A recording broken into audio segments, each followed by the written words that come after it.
اللهم إني وكلتك أمري فكن لي خير وكيل وخير دليل، ودبر لي أمري فإني لا أحسن التدبير.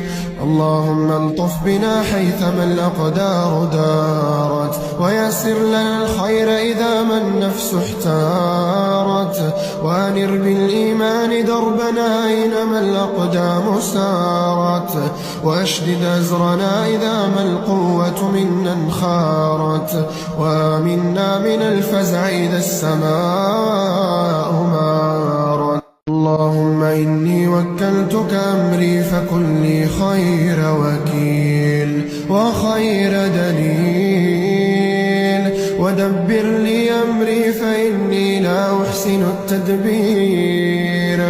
اللهم الطف بنا حيثما الأقدار دارت، ويسر لنا الخير إذا ما النفس احتارت، وأنر بالإيمان دربنا أينما الأقدام سارت، وأشدد أزرنا إذا ما القوة منا انخارت، وآمنا من الفزع إذا السماء